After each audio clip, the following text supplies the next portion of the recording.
Bom dia a todos, sou Milton Vieira e hoje vou estar conduzindo aqui mais uma semana, iniciando uma semana das palestras diurnas do Centro Espírita Irmã Catarina.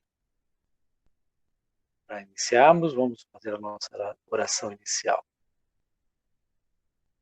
Jesus Cristo, governador desse planeta, nos ilumina no dia de hoje, no início de mais uma semana, de mais uma jornada, que eu possa, nessa palestra, estar traduzindo as palavras que encontram-se nas obras de Kardec, para que ilumine como uma luz o caminho das pessoas que tomam conta nesse momento dessa palavra. Fazer com que, inspirado pelos espíritos protetores, possamos, nessa palestra, conseguir obter informações fundamentais para o nosso progresso nesse plano e também preparando o nosso caminho de retorno. Assim seja, graças a Deus, graças a Jesus. O tema que eu escolhi para a palestra de hoje fala um pouco do retorno, de volta para casa. Um tema bastante interessante para os momentos atuais, porque nos últimos 160 dias completados hoje, a palavra que mais nós ouvimos é fique em casa. Até então, até o momento do início dessa pandemia, muitas pessoas reclamavam do corre-corre, do dia a dia que nós nos encontramos. E não ter a oportunidade de permanecer mais tempo em casa, com os filhos, com a família, por várias tarefas. E também colocávamos como objetivo, muitas vezes, preencher o dia dos nossos filhos, indo para várias situações, para a escola, para atividades esportivas, e nós não concentrávamos muitas vezes, ou pouco tempo nós tínhamos para um trabalho em conjunto dentro das famílias. E mesmo nesse momento de desenvolvimento do planeta, onde a tecnologia nos fala mais alto, olha nós aqui conversando pela internet, muitas vezes quando estamos dentro da nossa casa, também não temos essa relação com os nossos familiares. Ou seja, é um tema que leva a diferentes abordagens, tratando tanto do mundo material, esse mundo que estamos vivendo, como também obviamente fazendo uma conexão direta com o mundo espiritual. E o espiritismo, ele nos mostra e veio como uma doutrina consoladora exatamente para entendermos como que voltamos para casa em vários momentos da nossa existência. No Evangelho nós temos várias passagens que falam desse retorno, tanto para o mundo espiritual, como também diretrizes de como nós devemos nos comportar neste planeta toda vez que nós passamos por uma experiência e retornamos para dentro das nossas casas. Um dado importante que eu queria já estimular vocês a iniciarem o pensamento da palestra, de alguns capítulos do Evangelho segundo o Espiritismo que tratam especificamente sobre isso. Meu reino não é deste mundo, portanto, há muitas moradas na casa do meu Pai. Honrai pai e mãe. Veja, todos esses temas com certeza vão estar sendo tocados dentro dessa palestra do dia de hoje. Mas vamos começar com a nossa encarnação, o estado que nós estamos hoje. Nós estamos encarnados dentro de um planeta e somos a nossa melhor versão, se a gente entender que nós estamos num processo evolutivo. Quantas recordações e lembranças nós temos da nossa casa dentro desse planeta? Como era a nossa casa na infância? Quais as mudanças ocorreram nela? Quantas casas nós passamos dentro desse percurso encarnatório? Por que alguns não têm casa? O que eu fiz por ele? Quantos eu abriguei ou criei condições que ele conseguisse ter um lar? Quem estará esperando a gente no retorno para a nossa casa? Como é que essa pessoa espera nos receber? Como é que nós vamos chegar para esse contato íntimo? Veja, perguntas essas bastante simples, mas que possuem para cada situação, para cada momento, para cada um de nós que estamos aqui conectados, poderíamos discorrer situações bastante diferentes. Pessoas aonde a casa, aquele lugar nosso, né, o lugar de intimidade, certo? Que gera uma relação, comportamentos, e que no dia de hoje, né, devido à pandemia, a nossa casa, que era aquele momento simplesmente de relação das pessoas que conviviam ali, ela se tornou a nossa escola, um local de trabalho das pessoas que convivem nesse espaço, a nossa religião, né? Estamos aqui fazendo uma palestra doutrinária dentro do espiritismo. A nossa área de lazer, já que a gente não pode sair e alcançar outros espaços físicos, temos que também pensar na questão do lazer. Obviamente, nós estamos dentro com a nossa família. Olha, quantas situações nós já vivenciamos nesses 5 meses de pandemia e nunca esperaríamos vivenciar se não tivéssemos passado. Como é que nós vamos tirar proveito dessa situação? Será que estamos tirando proveito? Eu sou professor e estudo uma teoria do desenvolvimento humano, onde ele diz o seguinte: qualquer alteração no nosso ambiente que convivemos, né, com pessoas, com objetos, com atividades, vai gerar mudanças. Essas mudanças podem ser positivas ou negativas, mas a relação que nós vamos construir no dia a dia, dentro de casa, ou se for fora da casa e a volta para dentro de casa, elas são decisivas para o nosso processo evolutivo. E tentando aprofundar um pouquinho mais, eu gosto muito de trabalhar com definições de palavras. Elas nos dizem muito e às vezes a gente não percebe o significado real da frase ou da palavra. Então, quando olhamos no dicionário a palavra volta, voltar, seria o ato ou efeito de retornar ao local, ao ponto de partida. Retorno, regresso. Ponto de partida, vamos entender desde o nosso nascimento. Quantas situações vivemos na nossa casa, a casa dos nossos pais. Quantas lembranças, quantas situações emocionais, materiais que nós convivemos, que a gente guarda na lembrança ainda. A casa.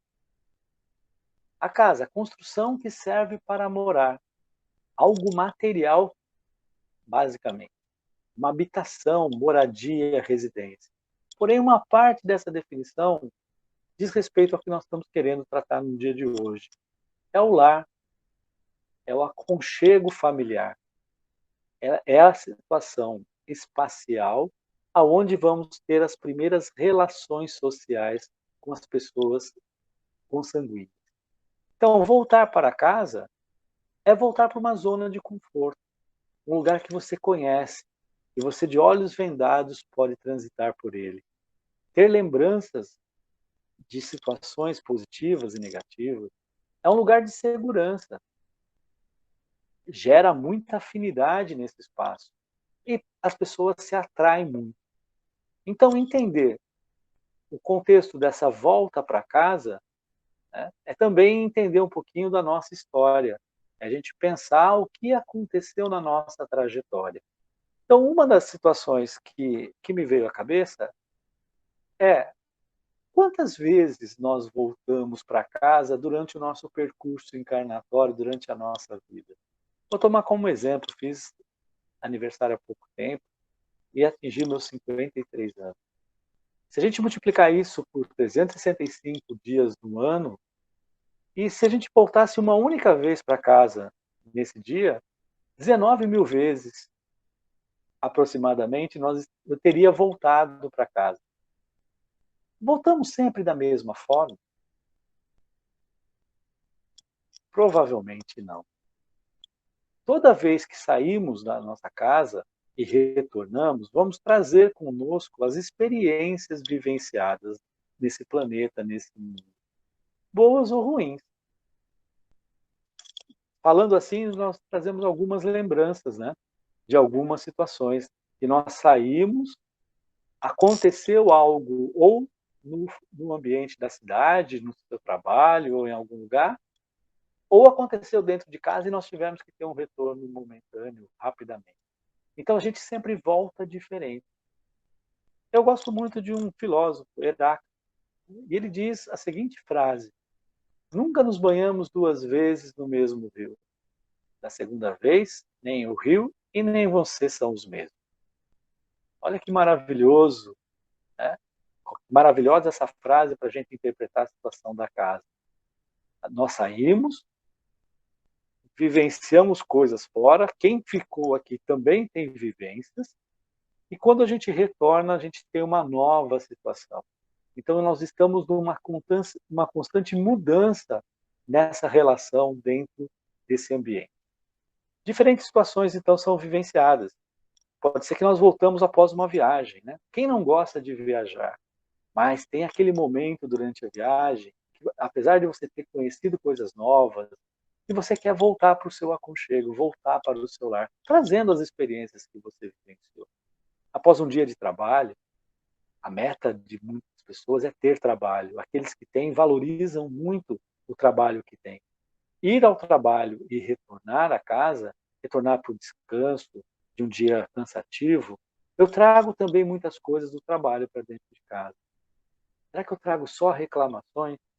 Ou eu apresento aquilo que eu desenvolvi, aquilo que eu fiz, aquilo que me fez evoluir, aquilo que eu ajudei as pessoas no local de trabalho? Será que eu comento isso? Ou eu comento mais aquela bronca do chefe, aquela pessoa que eu não suporto dentro do trabalho? Somos nós que fazemos o retorno, somos nós que devemos valorizar esses aspectos nessa volta. Uma outra situação seria ser aprovado no vestibular após o nascimento de um filho. Olha que interessante, né? Momento mágico na vida das pessoas. Porém, eu vou trazer um novo ser, um ser indefeso que vai depender de mim, dos meus cuidados para a sua evolução nos primeiros dias.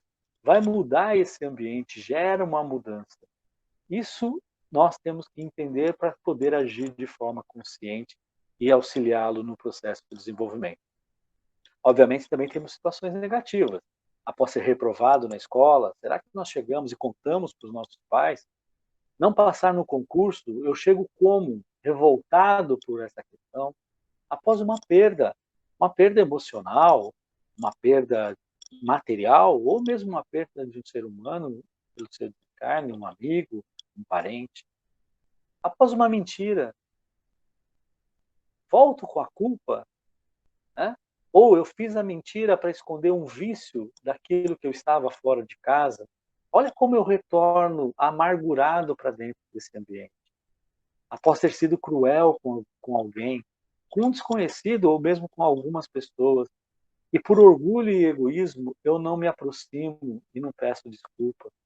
Ou não perdoo alguém que tratou com crueldade a minha pessoa.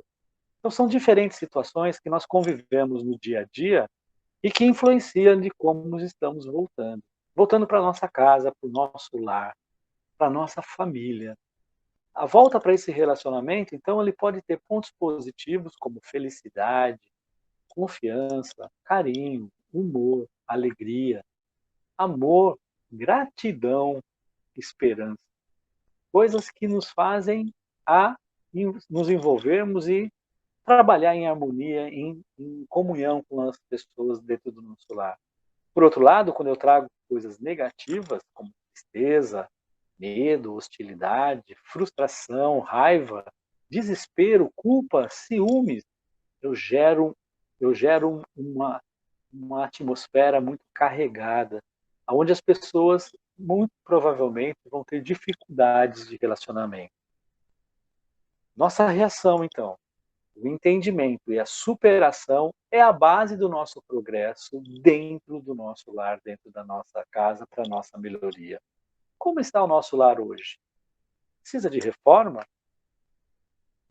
Pensando e voltando para a questão do Livro dos Espíritos, número 766, onde trata da lei da sociedade. Kardec pergunta aos espíritos: a vida social está na natureza? É da natureza do planeta da nossa existência? Certamente. Deus fez o homem para viver em sociedade. Então, veja, estamos sim no lugar certo com as pessoas certas.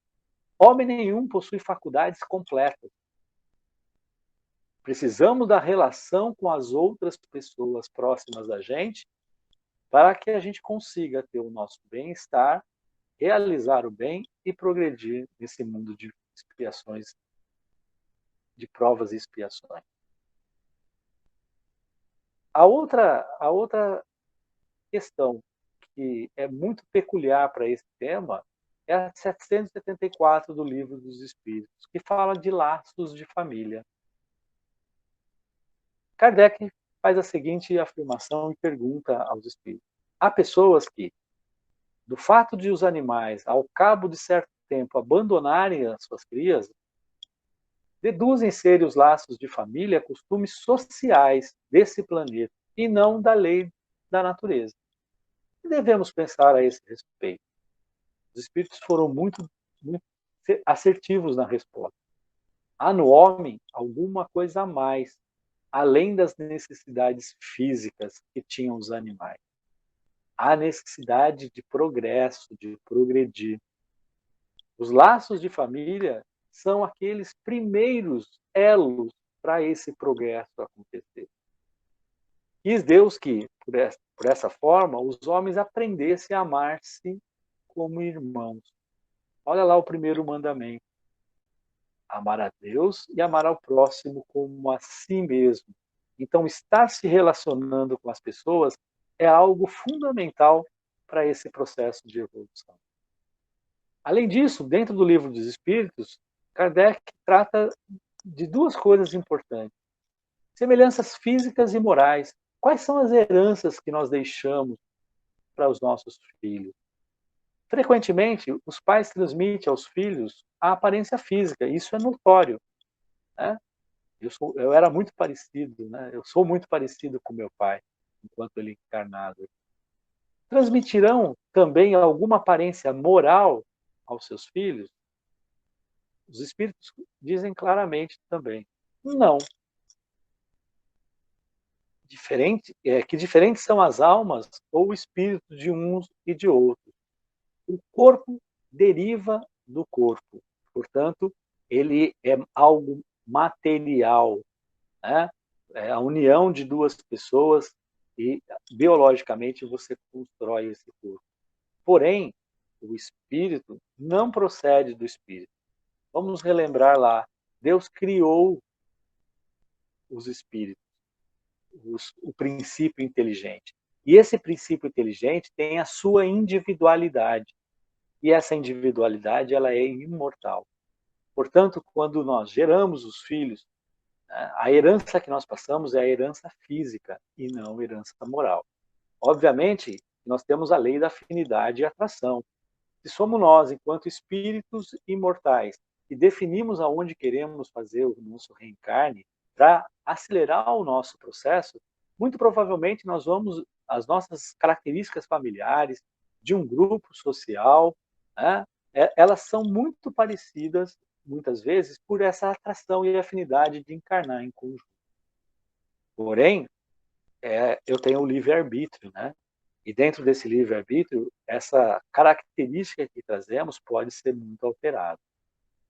Os espíritos simpáticos, portanto, né, eles se aproximam e têm uma tendência de evoluir a partir de um determinado ponto dentro do processo de evolução social. Contrário, Kardec fala a seguinte situação para os espíritos na questão 208. Nenhuma influência exercem os espíritos dos pais sobre o filho depois do nascimento em relação a essa evolução moral? Ao contrário, bem grande influência exerce. Veja, somos nós que damos as diretrizes, somos nós que apontamos os caminhos para as vivências do nosso filho. Porém, a gente concebe que muitas vezes pessoas que vêm à casa espírita, que vão a outras religiões, relatam muitas confusões, complicações dentro do seu próprio lar. Muitas diferenças, problemas que vêm lá do coração, de mágoas anteriores. paixões e ódio. Paixões e ódios essas que podem ter surgido nessa encarnação, ou lembra que os espíritos procuram lugares para evoluir, eles planejaram estar junto com algumas pessoas para aprender, para tentar mudar o seu comportamento e seguir no seu processo evolutivo.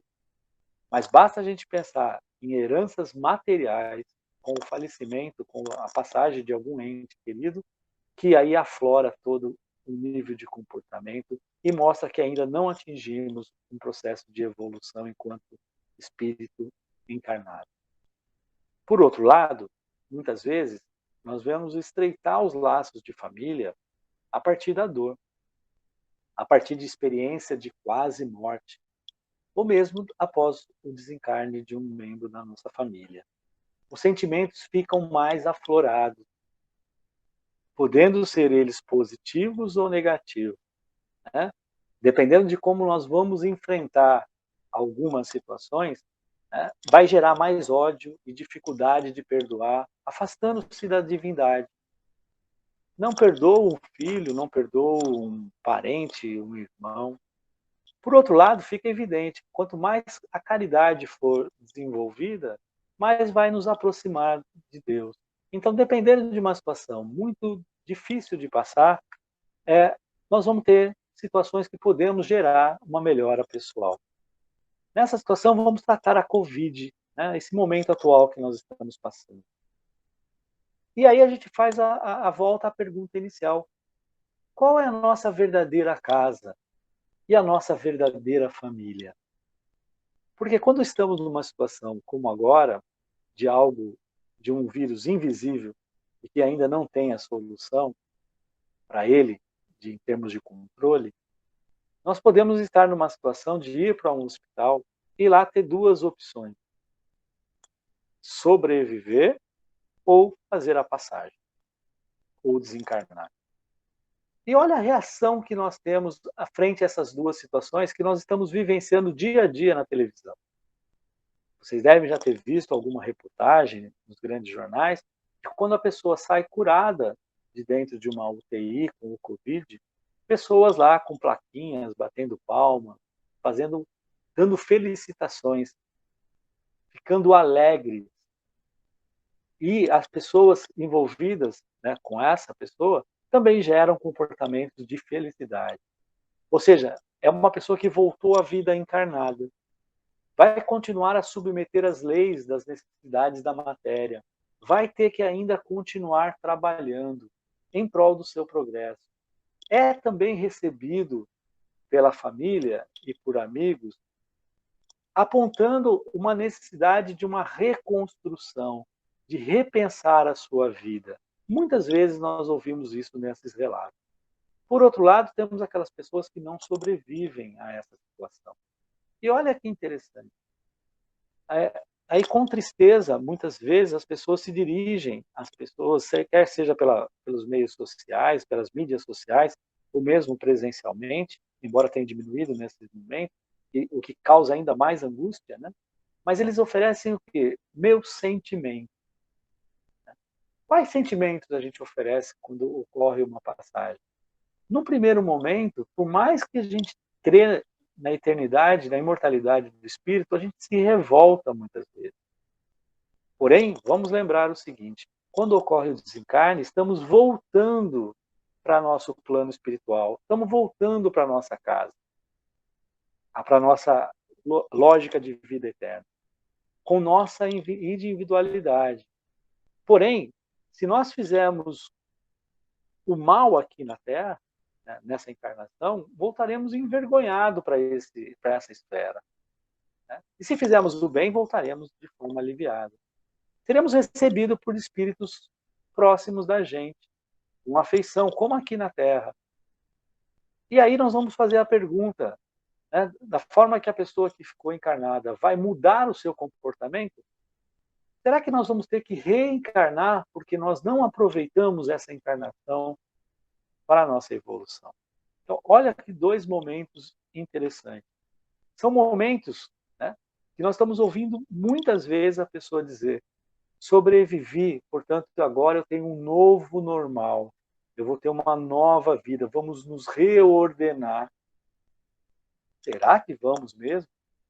Será que essa situação ela está mexendo de um tanto com as pessoas que nós vamos mudar o nosso comportamento? Como está o nosso exame de consciência? Será que nós estamos agindo dessa forma?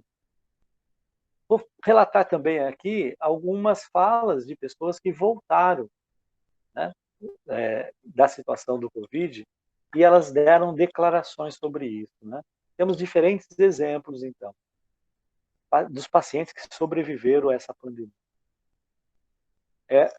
Uma situação descrita por eles é uma situação de estresse, de vivência num nível de ansiedade altíssimo, muitas vezes de pânico, reações muito normais dentro desse processo. Então, temos que olhar para dentro das casas dos nossos lares, para quando essa pessoa volte, e sejamos gentis com essas pessoas. Entendermos algumas fragilidades dos entes queridos. E, muito claramente, dentro de um esboço geral, eles precisam muito do nosso amor, do nosso apoio. Amor incondicional, sem cobrança. Aquele amor que, quando ele estava lá isolado, sozinho, ele rezava, né? Ele orava para que voltasse ao convívio da sociedade, da sua família.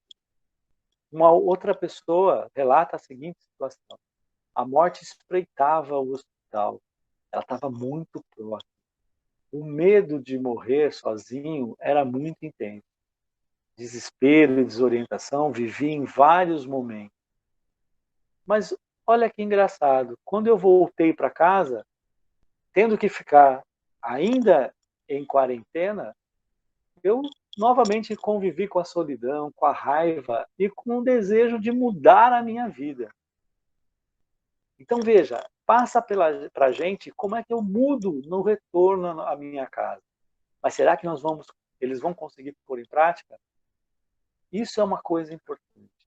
Será que a gente cai a ficha muitas vezes no momento de dor, mas a gente consegue fazer a mudança? No Livro dos Espíritos, na questão 149, o que se transforma a alma no momento da morte? Porque eu acho que esse é um grande problema, um grande receio das pessoas. O que acontece nesse momento? A morte é apenas a mudança. Olha lá, o retorno, a volta a nós mesmos, à vida espiritual, à vida verdadeira. Então, nada de receio. Se eu me entendo enquanto espírito, eu não tenho que ter receio dessa passagem. Nós guardamos a nossa individualidade. Né? Nós vamos ser nós mesmos num processo de evolução. Vamos voltar ao plano e vamos fazer uma avaliação daquilo que nós planejamos e aquilo que nós conseguimos realizar. Temos várias comunicações de espíritos colocando isso. Como diz Kardec, você tem que ter olhos para ver e ouvidos para ouvir. Porque se a gente conseguir armazenar essas informações que o plano espiritual nos oferece, nós vamos estar em constante evolução. E a vida eterna é a volta ao plano espiritual. Né? A volta ao plano espiritual é aquela vida que realmente nós temos. Estar aqui encarnado é que está fugindo a nossa regra. Que sensação experimenta a alma no momento em que reconhece que está lá no plano dos espíritos, né? Aquele que não sobreviveu ao convite? Depende. Se praticasses o mal, sentirás envergonhado e sofrerás consequências. Se fores justo, a alma estará aliviada. Então veja, vamos tentar entender um pouquinho alguns relatos agora de pessoas que passaram para o plano espiritual.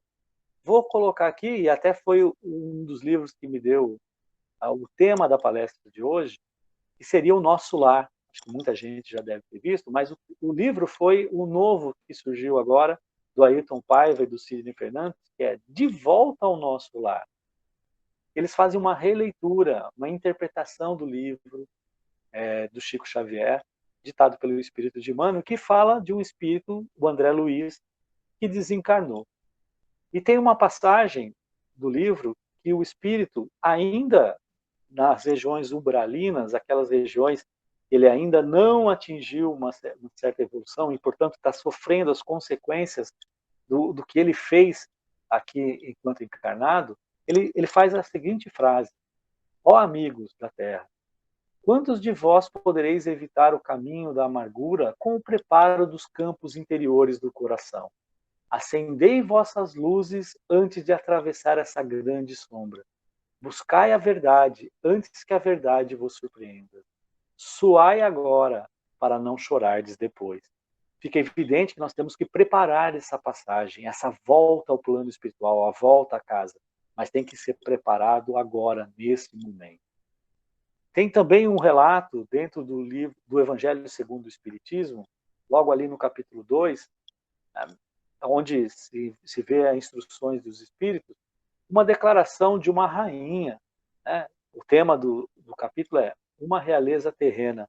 Aquela que se imaginava que todos os bens terrestres que ela tinha de posse por ser rainha, ela levaria para o plano espiritual. E aí ela faz o seguinte relato: o que levei comigo da minha realeza terrena? Nada. Aqui não importa a posição que ocupaste, mas sim o bem que fizeste. Olha que ensinamento. Né? Estamos fazendo o bem no nosso dia a dia para o nosso irmão, para a nossa família. Isso é o que vai valer dentro do plano espiritual, na volta para o plano espiritual.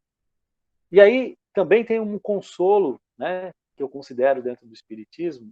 Na questão 160, Kardec pergunta: o espírito se encontra imediatamente com quem conheceu na Terra e quem morreram antes? Como aquele que sobreviveu aqui e a família estava esperando ele no hospital? Os espíritos colocam: sim, conforme a afeição, eles vão estar à sua espera dentro do plano espiritual. Então veja, a volta para casa, a partir desse momento pandêmico que estamos vivendo, quer seja por um lado, quer seja pelo desencarne, nós vamos estar numa situação muito parecida. Estamos voltando para entes queridos. Porém, como é que nós estamos voltando? Nós vamos tentar fazer mudanças no nosso comportamento ou vamos passar mais um período errando, né? Sabendo o que precisa fazer, mas não executando. Para finalizar a nossa palestra, duas questões importantes aqui. Na questão 164, Kardec pergunta: a perturbação que se segue à separação da alma e do corpo é do mesmo grau e da mesma duração para todos os espíritos? Não. Depende da elevação de cada um. Aquele que já fez situações do bem e se purificou dentro dessa encarnação, fará uma passagem mais tranquila. Porém, aquele que ainda está sofrendo e é muito arraigado às coisas materiais, vai ter mais dificuldade dessa volta. E para finalizar, na 165, a pergunta é muito importante para nós que estamos assistindo dentro de uma casa espírita, mesmo que virtual. O conhecimento do espiritismo exerce alguma influência sobre a duração mais ou menos longa dessa perturbação na passagem? Influência muito grande. Por isso que o espírito já antecipadamente compreende a sua situação. Mas, lembre bem, não adianta ser espírito e estar aqui numa palestra. A prática do bem e a consciência pura são as que mais exercem influência para que a gente retorne da melhor forma para o plano espiritual. E para finalizar a palestra de hoje, vou deixar aqui a oração de São Francisco de Assis, que deve ser o nosso guia para as nossas ações nesse plano. Senhor, fazei-me instrumento de vossa paz. Onde houver ódio, que eu leve o amor. Onde houver ofensa, que eu leve o perdão. Onde houver discórdia, que eu leve a união. Onde houver dúvida, que eu leve a fé. Onde houver erro, que eu leve a verdade. Onde houver desespero, que eu leve a esperança. Onde houver tristeza, que eu leve a alegria. Onde houver trevas, que eu leve a luz. Ó Mestre, fazei que eu procure mais consolar do que ser consolado, compreender e ser compreendido, amar e ser amado. Pois é dando que se recebe, é perdoando que se é perdoado. E é morrendo que se vive para a vida eterna. A volta à nossa casa. Muito bom dia a todos, que vocês possam refletir sobre essas questões que eu levantei e que a gente consiga mudar a nossa vida neste momento. Assim seja.